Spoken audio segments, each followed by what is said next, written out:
Welcome to Suddenly Different, where we explore stories and strategies for life when it doesn't go to plan. I'm Leigh-Anne Sharland, inviting you to join me on this journey. What happens when the people who look the healthiest on the outside begin to quietly unravel on the inside? In today's world, many of us are told that exhaustion is normal. Brain fog is just stress, and pushing through is the price of success. But what if those subtle cognitive slips, emotional flatness, and nervous system alarms are not weakness, but intelligence? My guest today is Dr Alejandra Guerrero Barragán, a medical doctor and neurologist who made a courageous decision to step out of traditional clinical practice and into prevention, awareness, and whole brain health. Originally from Colombia and now working globally, including in high-pressure environments like Dubai, Alejandra began noticing something deeply concerning. Young, successful, outwardly healthy people arriving with neurological symptoms, not because their brains were broken, but because their lives were. Rather than dismissing them, she listened. Rather than medicating symptoms, she followed patterns. Rather than waiting for disease, she chose prevention. This conversation is about the moments before collapse, about the cost of chronic stress on the brain, and about why being told everything is fine can be one of the most damaging experiences a person can ever have. And about how brain health is not just the absence of illness, but the presence of clarity, agency, and a nervous system that works with you and for you. If you've ever felt off but couldn't explain why, and if you've ever been told it's nothing when your body said otherwise, this episode is for you. So let's begin. Welcome, Alexandra. No, I've said it wrong again. Can you please tell our listeners exactly how to say your beautiful name? Alejandra. You have the most magnificent accent and a beautiful name. Thank you so much for being with us today and being a slightly different guest on Suddenly Different, because you have come at this from a completely different angle and you're looking at preventing people from having experiences like mine, where all of a sudden, well before time, their life gets upended and choice is taken away. So thank you so much for taking on that investigative, explorer type passion to find out how the body and the brain and the nervous system and all the other systems are working together to keep us alive and to make us thrive. Thank you so much for inviting me, for having me in your podcast. I'm very happy and looking forward to this conversation together.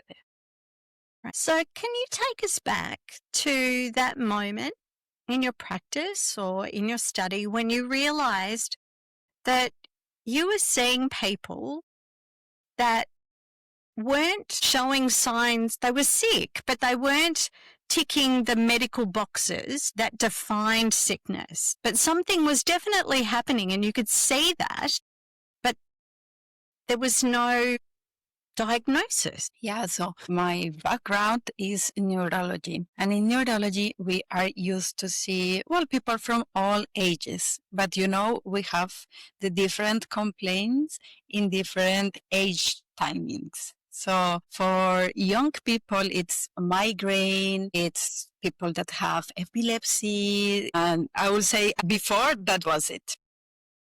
Memory problems, cognitive problems with the way the brain was functioning was something that we expected later in life. And actually, I have like a specialization on cognitive neurology. And in cognitive neurology, we usually focus on late life. Memory problems will happen in late life. This is something for old people. And that's the way actually we are taught and the way we learn in neurology and in medicine. But then with time and with our actual lifestyle, what I've seen is that that's not true. And I start having patients from their 20s with memory problems. And I was like, what is this? Memory problems at 20s, they should have something, a brain tumor, multiple sclerosis, something that it's causing this, because that's what it's written in the books, that if you are young and you have a problem with your memory or your cognitive functions, it means that something is wrong with your brain. And then we start scanning these patients and the MRIs are completely normal. There's nothing wrong with the structure or the anatomy of the brain. There's nothing there that it's causing these problems. So I start being concerned about this because all these people are getting MRIs and they are being told like, okay, your brain is fine. You don't have anything, go home. So I decided to start digging deeper and asking people about their lifestyle, what they are doing, their jobs. And I found a common pattern in all these people. And the common pattern is stress. Stress and not giving ourselves time to pause, to stop, and do something about it, about stress management. And the problem is that stress starts now since childhood, I will say, because all these kids are seeing the stress, their stress relatives, their mom and dad are always stressed, and they learn the word. So whatever challenge comes into their life, they will label it as a stress. So I'm stress is all around. Young people at the school, they come, I have stress. Like, you are in high school. This is probably not a stress. Life, it's going to give you more challenges and life is going to be more difficult. So we start stress now. It's part of our daily lives. We normalize it. We learn, but actually we don't, but we learn to live with it. And it's something as that we normalize, so we don't see the impact that it is having in our health. And if we don't do anything, it will build up, grow up, and then you will end up in the neurologist thinking that something is wrong with your brain. Right. And I mean, I know that the level of anxiety, especially in teenagers and going up from there, is there's so much expectation, so much need for defensive mechanisms because of social media.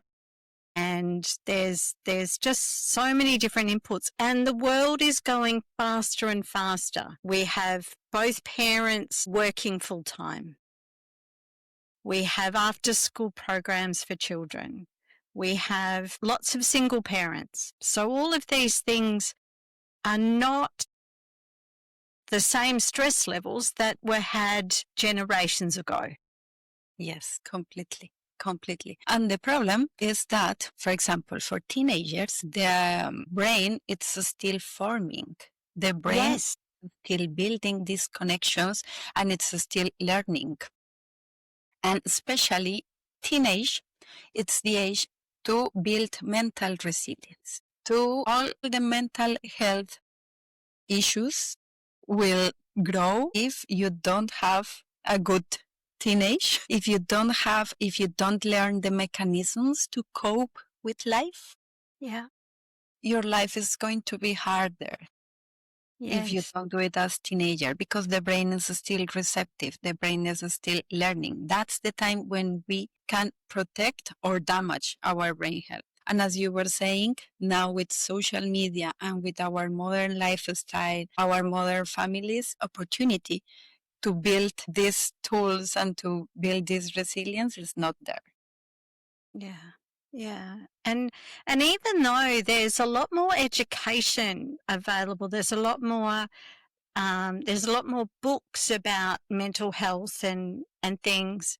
Could it be that a lot of that is theory for other people and not necessarily for us? Like, how sometimes we don't see that we've got a problem? What I've seen that happens now with information is that we have access to it, but we don't do anything with the information that we have. So, yeah, and especially with AI, with ChatGPT, with all these things.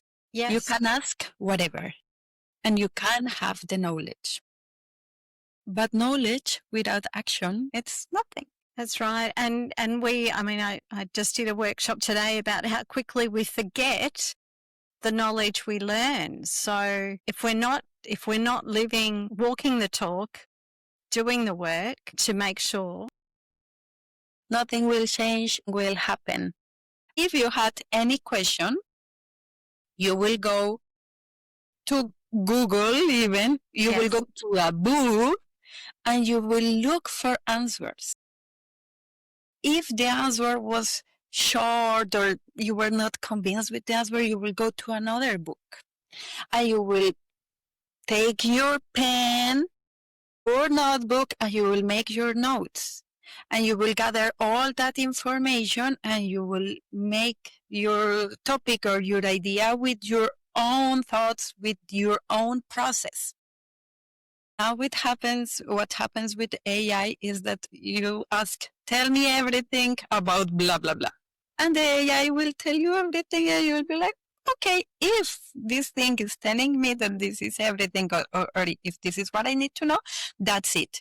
And this can happen in 5 minutes. And you speed read it, scan it, and take in what you take in and then forget it. Yes, this is a huge problem for humanity. Yeah, it is. It really is a huge problem for humanity because we really don't, as a species, want to get dumber. But we are getting, for sure. Yeah, yeah. I mean, having been somebody who's had, for the last 4 years, had cognitive difficulties and for the previous 40, stress challenges, but knowing what it's like to not be able to think, not be able to find an answer, now that I seem to be developing the ability to do some of that, I can assure our audience, it is just that I cannot tell you the words of disappointment and sadness that I felt when I knew that I couldn't think of things I knew about and I couldn't remember. Now mine's coming back through effort, through huge effort, but it is, to lose it, it's a choice, and to choose to lose it is a sad decision. Yes, yes. So I know that for some reason, I think I must have missed a science class at school. And for some reason, I didn't really think of the body and the hormones and the chemicals and the blood and everything. For some reason, I didn't actually think about how my nutrition or my way of life affected my brain as an organ, right? I kind of just thought my brain was for thinking, and I don't know how it got its nutrients, but I didn't really think about it because, you know, my dad passed away from brain cancer, and I didn't think that changing his diet could extend his life, but it may have. Yes. Right? So when we look at, you know, seemingly being healthy, but having good brain health, what is the difference between those things? And I want to say something. This is not only you. I will say even in medicine, we separate each organ. And I remember when I was studying neurology, it's the residency, it's 4 years. And during 1 year, we have to go to internal medicine. internal medicine, for cardiology, for nephrology, for gastro. And even us as neurologist information, we say like, why do I need to do this? I just want to care about the brain. I don't need to know about the other parts of the body. So even this happens to doctors that are studying to treat the brain. Right. Yeah. So you were just telling, it's imagine. Yeah. Well, even us. But nowadays we know, and I think medicine, it's somehow coming back to that, to treat the body as a whole. Because the brain is the powerhouse. The brain is where everything happens. But we need the body to have a healthy life. Like brain without body is nothing, and body without brain is nothing. We cannot ignore the connection that our brain has with our body. And one of the main sources of the energy that we get, the main source of energy, it's our food. It's what we put into our bodies. It's the fuel that we are putting in our car. So if we want to have a premium luxury car, we have to give the best fuel. If you don't care about your engine and you don't care about your car, you will give the cheap fuel, but you will know that at some point that will have consequences and your car will stop working. The same happens with your brain. If you feed it with ultra-processed food, with junk food, with bad stuff, at some point, your brain, your body will tell you, enough. This is too much, I can't. And that's where we see the diseases. High blood pressure, high sugar, high cholesterol, and all diseases that are preventable and related with lifestyle will cause brain problems, will cause stroke, will cause Alzheimer's disease, dementia.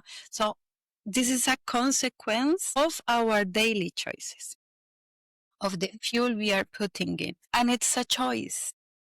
Because and there are some studies that have shown that if you focus on whole foods, on vegetables, on quality foods, it's even cheaper than taking junk food or fast food. So there's no excuse. Yeah. And yes. And also I think that because of the sugar additives and the chemical additives to many of the ultra-processed foods and everything, we're addicted to eating more to get satisfaction. Yeah. And so, again, we don't need to have a piled big plate of food to satisfy our body's need for food. Yeah, and what happens with added sugar, ultra-processed food, ice creams, pastries, all these things, is that they give you this fast dopamine. They give you this fast pleasure. My worst enemy are donuts. Donuts? Yeah, because they are the perfect combination of all the bad things in life. They have fat, they have sugar, they are ultra processed, but you see a donut and it's so pretty, glowing, you see, like it's almost impossible to resist it. Then you take it. As soon as you take it in your mouth, sugar, nice. But what happens after 5 or 10 minutes? It's gone and you are full. And you're like, what have I done? Like it's donuts, it's 5 minutes of pleasure for how many calories and bad stuff that we are putting in our brains. So that was the first thing that I left when I start like being more aware of my lifestyle. Because I used to eat donuts. I love ice cream. I love sweets. But I also learned that it's my choice. Yes. And that it's my decision and that I know what I'm doing when I'm eating that. But for the donuts especially, one day I ate one donut, chocolate with all the sprinkles, all the things, and I was like, this is so delicious. But after 5 minutes, it's gone. It's really gone. The sweetness, everything is gone. It's just 5 minutes. Mm-hmm. I can be strong. I can say, no, for 5 minutes, I won't put 400, 500 calories in my body that are all bad and junk stuff and are not doing anything good for me. Only for 5 minutes of pleasure. Yeah, I know. Isn't that interesting what we will do, the decisions we'll make for that instantaneous, like 5 minutes of pleasure. And often after having something to eat like that, I then feel ill afterwards. So I know I don't only stop having pleasure, I have displeasure. Yes. Right? And it lasts longer than the pleasure. Yeah, that's right. Yeah, it's really interesting. I just, while you were saying that, I was thinking, I wonder if we could develop a visualization, like a sensory visualization description that satisfied the yearning with no calories and no displeasure. Yeah.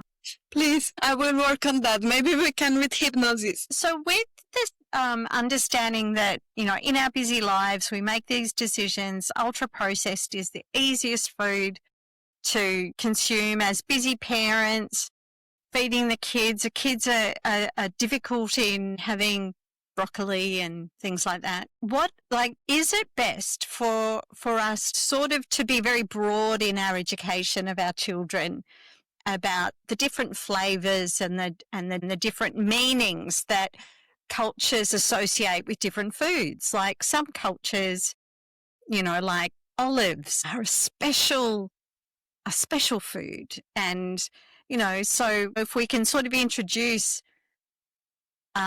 experience with the food rather than it being a process that we do is eat food. If we experience it, maybe we can have then the more strategically health beneficial food that is better for us. Well, we are trying to change that as a society, I think, which is good. The perception of what is food. Because for the last 15, 20 years, with all the branding and all the business around food, we learned somehow that anything could be food. A cereal in a box, a cookie in a package, chips in a package, all these things. All this processed food. We learned that was somehow good, that was food, and if it's there, you can eat it. Actually, nowadays it's a vital moment for food because the U.S. pyramid for food recently changed, and a week ago. And they are telling us that we have to eat whole food. Whole food is real food. Good. Vegetables, fruits, animal protein, everything, but not with any process mechanism. And they are starting to a war against ultra-processed food and against, for example, cereals that before we were told that giving cereal to kids, it's okay. Your milk, your cereal, and everything, and eat this as a breakfast. Now that is changing again, and we are telling people that that's not okay, that you should focus on things that are natural source with minimal process, and that's the way you should fit your body. And another thing that they put is that for children, the recommendation for added sugars, it's zero. Only the sugar coming from the fruits, natural sources of sugar. So hopefully we will start changing that, and we will start seeing the magic of nature. Because really in nature are things that are super sweet. And they can, if you train your brain to like those things, you can replace the flavor of artificial sugars. For example, here in the Middle East, dates are famous and popular.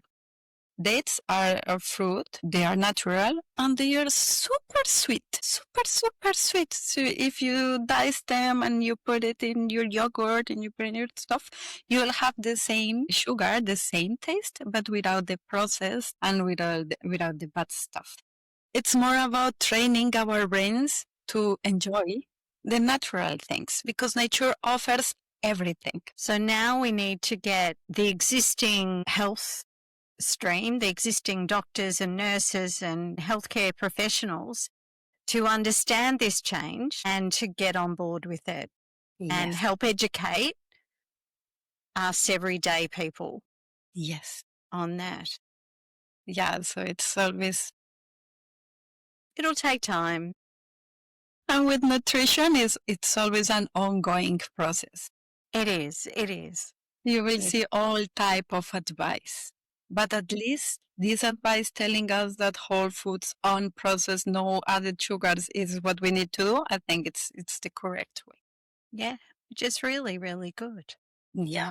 So let's sort of go back to some of the things that can happen with young people with neurological symptoms that aren't currently diagnosable when they go to their GP or maybe go to some specialists and they're told that it's nothing or this is just life, right? Just accept it.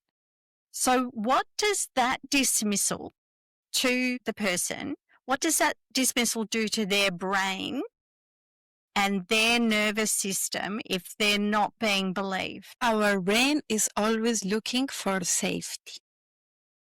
And we want to be reassured of our perceptions or the things that we are feeling or doing. If you seek for help, it's because you feel that something is not okay, that something is wrong with you. It's very rare the people that will seek for help without like really being normal. Really, no one likes to go to the doctor or okay, we have to be honest. No one likes to go to the doctor for prevention or just to see how things are going.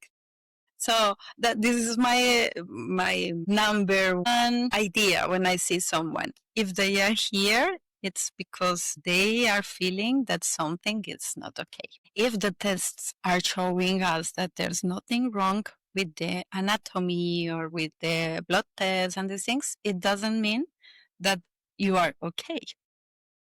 But when you go to the doctor, sadly, the problem is huge, no? Because it's also about the systems, the health systems that allow the doctor 10 minutes, 20 minutes to try to know a person and try to see what's going on. So, of course, if you only have 10 to 20 minutes to know someone and to listen to someone, you will just look at the superficial things. You can't go deeper.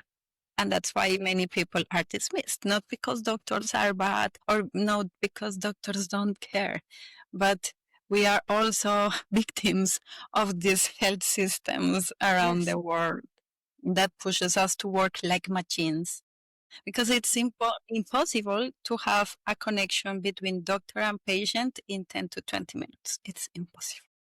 That's right. And the medical system just can't afford it. Yes.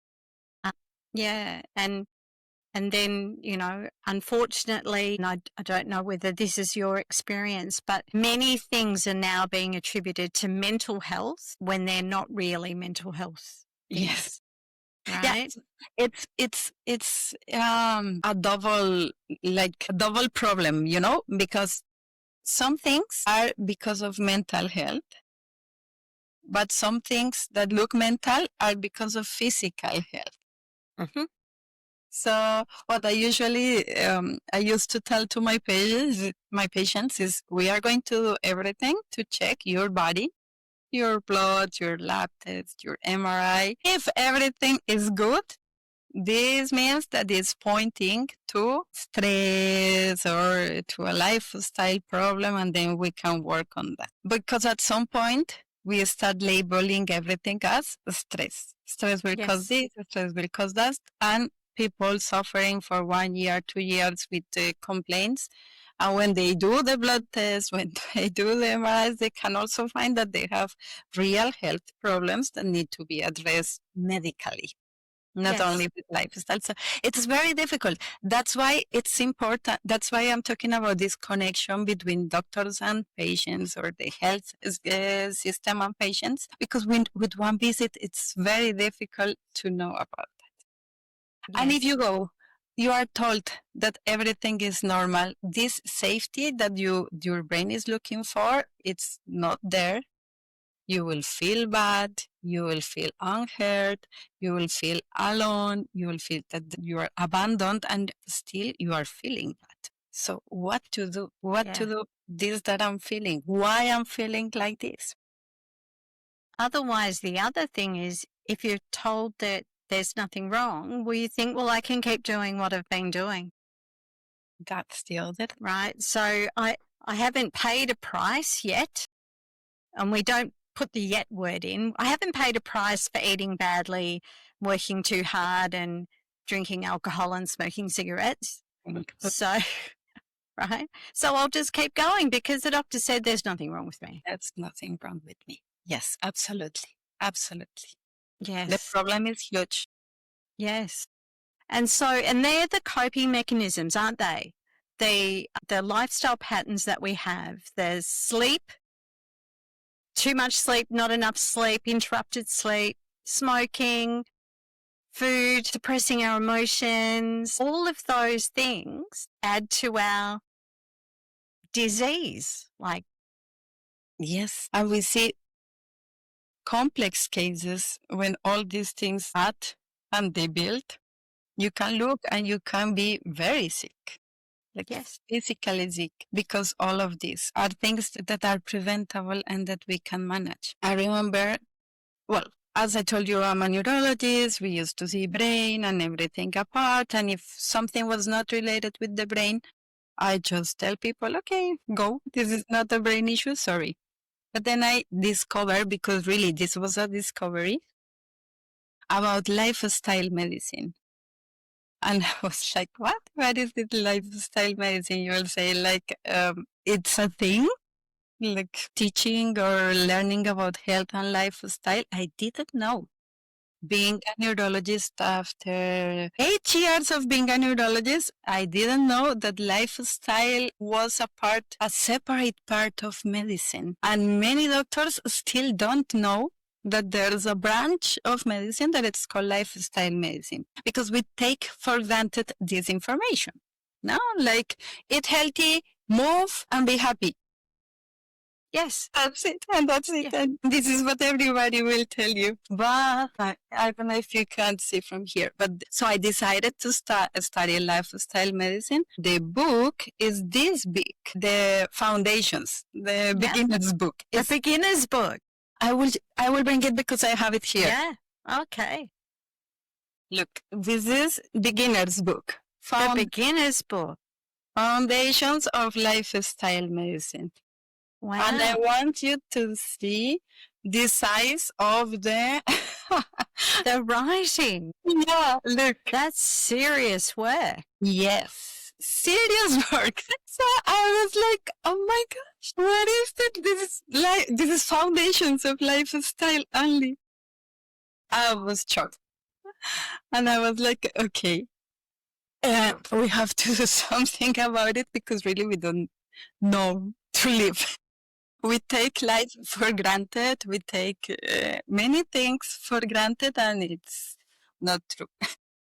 And there is evidence for all the things that we can do to have a better life. Scientific evidence, but we don't use it.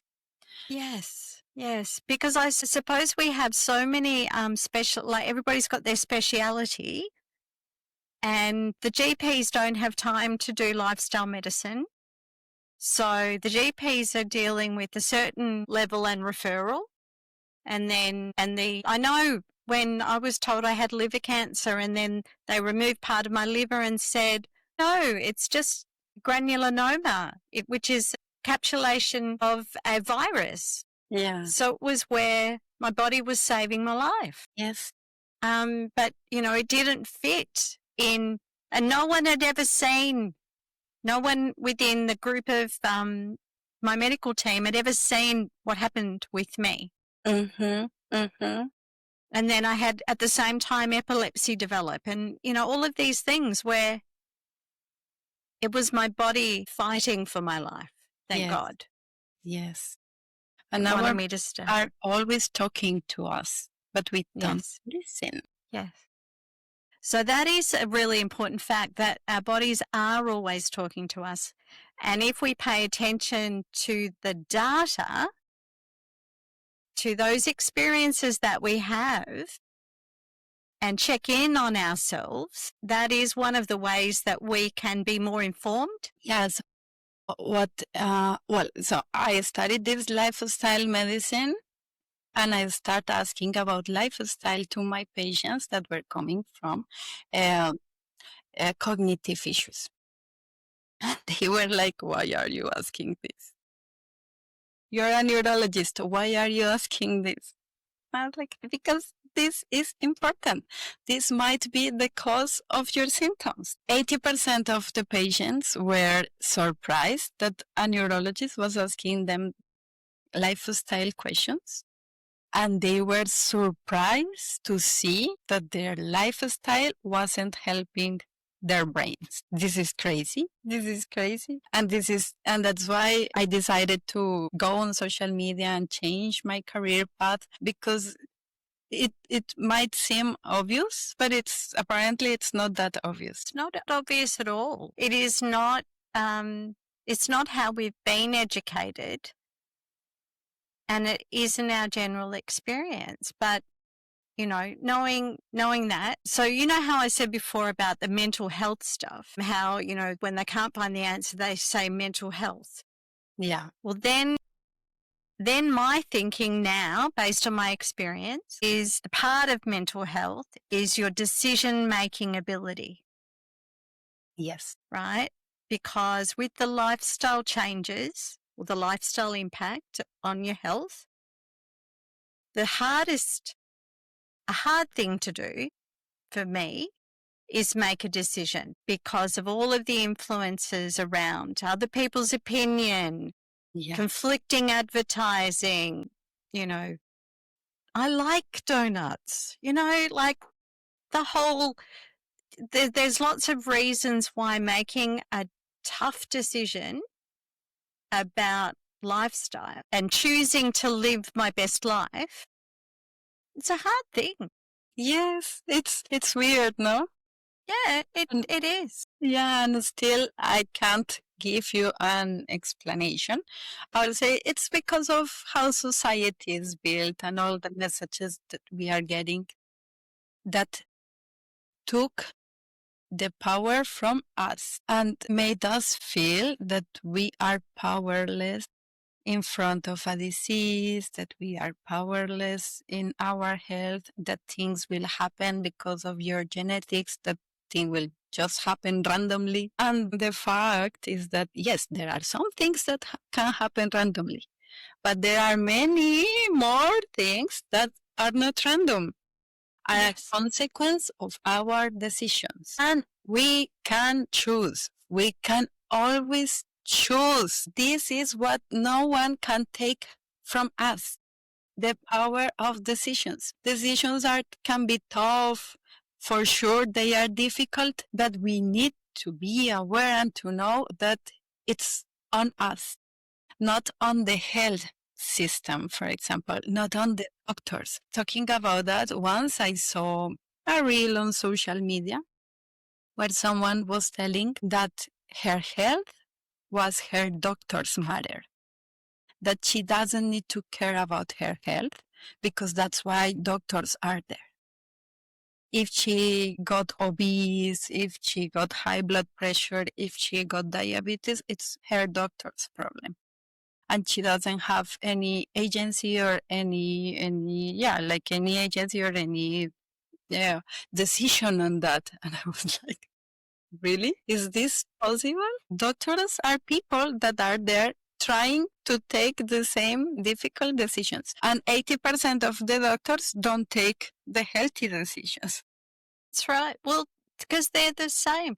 So I know my mother was an obese woman. She was probably 17 stone, 18 stone, most of my life. And she was a rebel. So the doctor would give her advice every time she went. He would say, Merlene, for the good of your health, you need to look at your eating and reduce your weight and do some more exercise and look after yourself. And she would come home and say, I'm not having anyone tell me what to do, right? So our medical professionals are on a hiding to nothing. They can't win and they can lose, right? So, I know that they really care. And I know that they got into medicine because they care. Because for the amount of effort and hours and the contribution, the stress, I don't think any amount of money is enough money to reward you for it, you know? Yes. Yes. And I feel so sad when people talk about doctors, because really, I remember when I was a little girl, my dream, it was to help people. Yes. Yep. I dreamt of being a doctor to help people and to be there to heal, to be really that's Yes. the feeling I know of my friends, of my colleagues. When we decided to go into medicine, it was out of our humanity and our desire of helping. Yes. Now, because of the system and because of all these problems, we are almost the bad guys, the bad people. Yes. And that's sad because we don't study to make people sick. How come? It's we are giving our lives, our youth, studying these things to make people sick.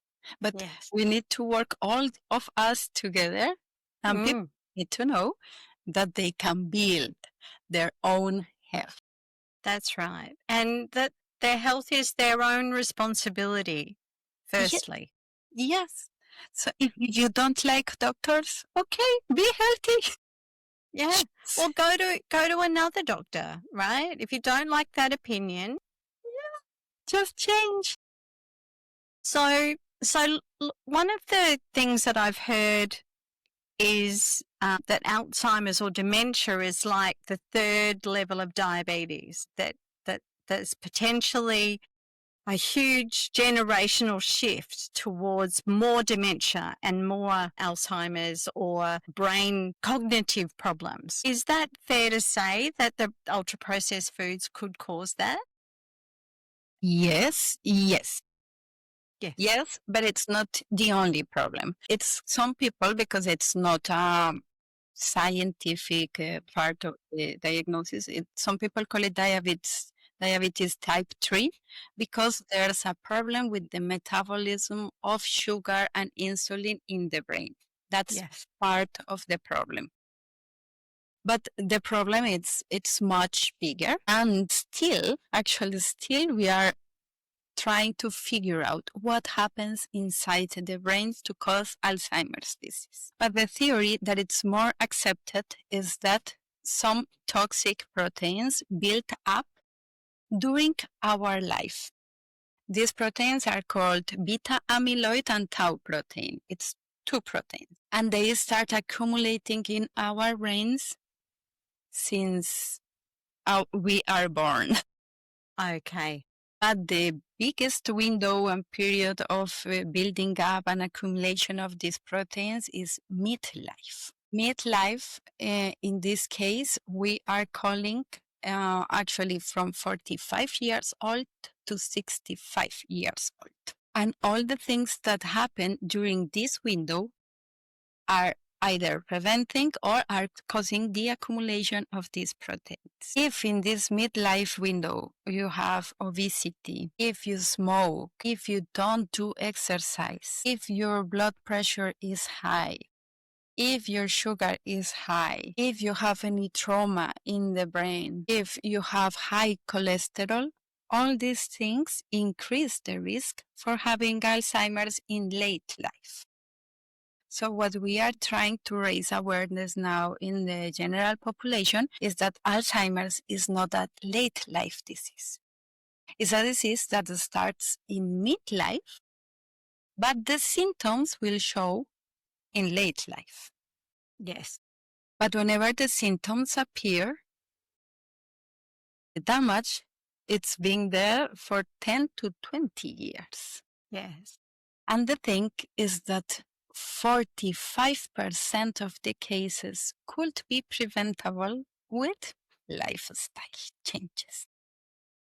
So thus why it's so important that you are choosing to learn more and more about those lifestyle choices and put education out on social media, which is where I saw your post, your 30 things, and I went through them and I was like, my old life before I got sick, I think I ticked, like I didn't smoke, but like there wasn't many things I didn't tick. Yeah. And you know, and I used to think I was healthy. Yes. So Yeah, because for example, we don't see being stressed as a part of being healthy or not healthy. yes, We normalize the stress. We don't do anything to manage it. Even what have surprised me a lot is that when I ask people, what are you doing to manage stress? They tell me, what? Can I manage stress? Is this possible? And it's like, yes, you can manage stress. You can even resting, breathing. It's not difficult things. It's things that we assume that we all should know, but we don't. well, Or even that's now, right. if we know, we don't do it. That's right. And I wonder whether stress is actually an addiction and that it is one of the more society accepted addictions like over exercising or right. So it's deemed as a healthy addiction. Yeah, because the stress is associated with productivity. Yeah. And we all need to be productive. Because if you are not productive, you are not a good employee, you are not good in your job. So this association with productiveness, it's what causes that we normalize it and that we accept it in our lives. But what we need to understand is that we can be productive and stress. No, I wouldn't say stress free, but with a healthy level of stress. Yeah, with regulated stress. Regulated stress. Right. So my body, the problem with my body is I have a dysregulated nervous system and a dysregulated autoimmune system and a dysregulated brain. So, but if before that became a health condition, I was able to regulate those areas, which I've had different phases in my life where I did, and then other phases where for some reason I couldn't. And it, you know, the repercussions of that is on the quality of life you have in your advanced years. But one thing, and I don't know, you can help me with this. Yeah. It's how to remove, because lifestyle, it's important. We can choose. There are things that we can do, but we can also get sick. And when we get sick, it's not time to blame yourself anymore for the things that you didn't do. So how to spread that message? Yeah. And it is, so with me, for the first 3 years, my cognitive mind was very slow, right? And so I couldn't worry because it shut down. So I allowed myself to have radical rest. So understanding and getting a relationship with radical rest, and understanding that in a family unit, everybody is an important part and you have to look after you first, right? Because without you, there's a part missing. And I think with those decision making, like I think it's really important to have the parts of your life that you can control planned, you know? Like I know I was fortunate in that I had insurance, which took away extreme financial distress. So it's sort of in understanding those things. But I don't know whether we need to have a game. You know how everything's gamified nowadays?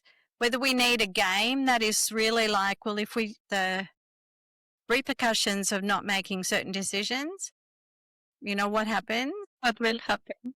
The game of life and how to play it. Yeah. Yes.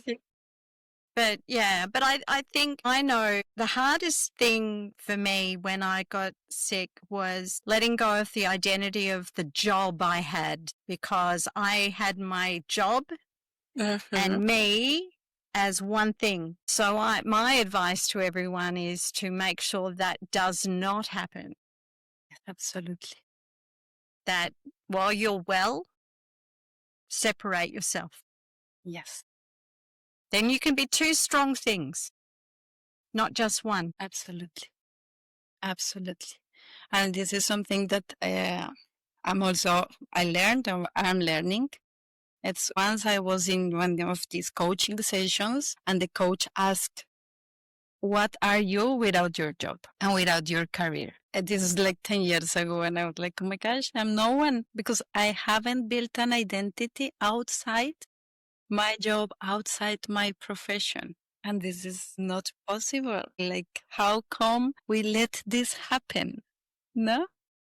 Well, I really think now that I can see this, I couldn't see it before, but now that I can see this, when I look at role models of people who are able to, they have better lifestyle choices. That doesn't mean they don't have health challenges, and there can be genetic health challenges, but they still have more life. Yes, yes. And isn't that what we're looking for? More life? That's the idea of being here, living the life. Living the life, not being the automatic robot that is just living the same day every day. Yes, yes, yeah, that's not life. Yes. And that's yes. not our identity as humans. No, it's definitely not. Yeah. So as we're coming to a close, because you and I could talk for hours, was there a suddenly different moment when there was a choice for you to change your path and your identity and your direction, and that has given you a purpose that is a must for you? Yes, absolutely. Everything has been building up from Yes. many years before. Since that question I was telling you, Yeah. that who are you without your career and your identity as a clinical doctor? And that was the seed for everything that made me look for different pathways. So after that, actually, like 5 years ago, I did a master's in public health, which is more focused on public health, on prevention, on working with communities, working outside the hospital. And I was like, yes, I love this. Like, I love talking to people. I love community. I love people. I love to see people in the real setting. And actually, back in my country, in Colombia, we were making a group with people that they were interested in knowing about the brain. It was amazing. Like, we start with 10 people. And at the end of that year, we had a meeting with 200 people from the capital city, and they were all learning about the brain. They were learning about the red flags about Alzheimer's, cognitive issues, even because when you go to these sessions, you start being aware of your surroundings, your friends. Like, you are repeating too much these questions. You are doing this and that. That's not normal. Go to the doctor. And people they were spotting these red flags, and it was amazing. Then COVID came. Yes. Yeah. So all the work that we were doing with the community closed. But COVID opened another door, which is this one.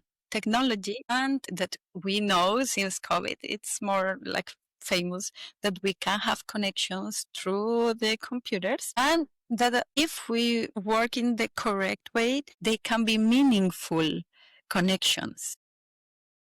And you can feel the humanity of the connection, like what we are doing today.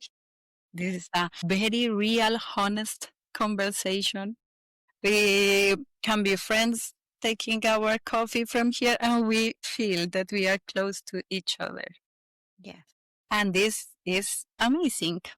So then I came here to Dubai almost 3 years ago, and I saw all these problems with people, with young people with the stress, with bad lifestyle.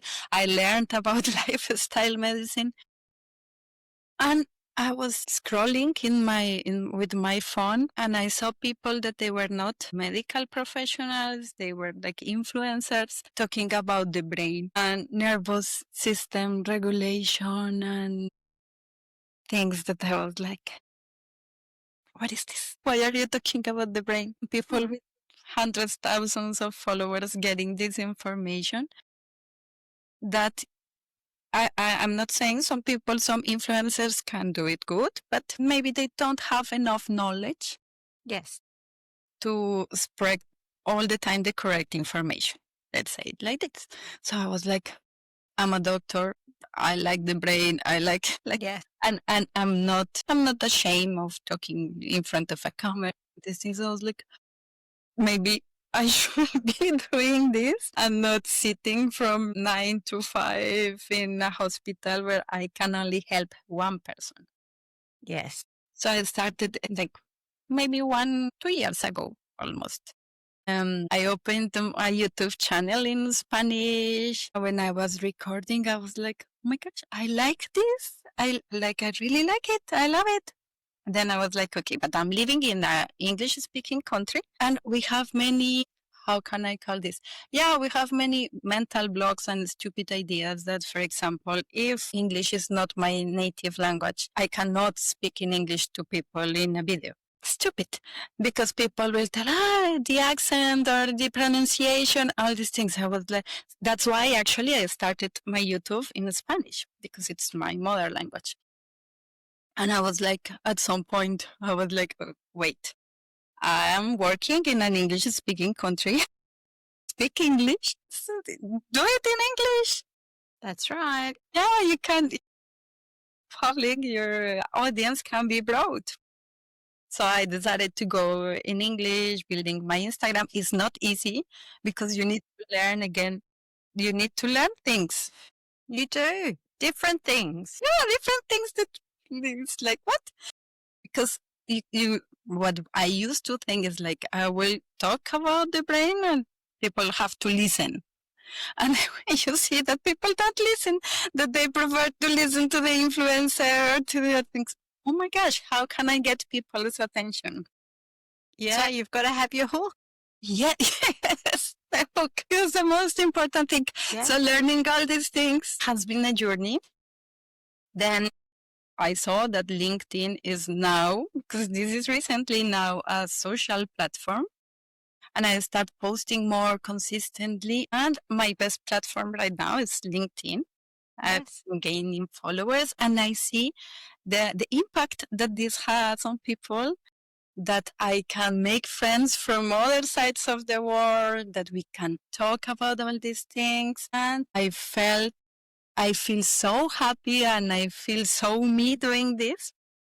So at the end of last year, I was like, enough. I need to give all my energy and I have to give all my life to this mission that it's spread awareness about brain health, what's the meaning of having a healthy brain, and that our choices and our lifestyle can impact our brain health. So I resigned and now I'm working full time on spreading the message and this. And this is a huge identity shift because it's from being the doctor, the neurologist, to being someone that is trying to spread a message. So you're someone with credibility. You're someone with passion and knowledge. And I can see you standing up before the UN speaking about this. I can see you on many stages and in many different arenas because of your passion and your determination to truly influence humanity to take up their challenge to be healthier. So I thank you from the bottom of my heart for making the choice, going to that coach and having that question asked of you and asking yourself, what is it for me? And for overcoming COVID and for everything that you do, because we need you. The world needs you. Thank you. So, Alejandra, what I'm struck by in this conversation is not just your knowledge, but your courage to listen where others look away.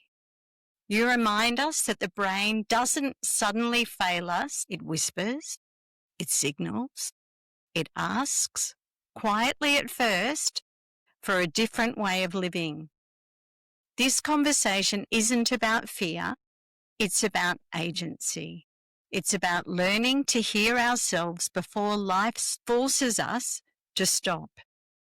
For anyone listening who has been told, you're fine, while feeling anything but, please know this, your experience is valid, your body is intelligent, and change is possible. Thank you for choosing prevention over permission, for choosing people over protocol, and for helping us understand that brain health is not about avoiding disease, it's about creating a life that supports clarity, resilience, and wholeness. To our listeners, if something in today's episode stirred recognition, let it be an invitation, not a warning. Nothing has to break for something to change. You are not broken.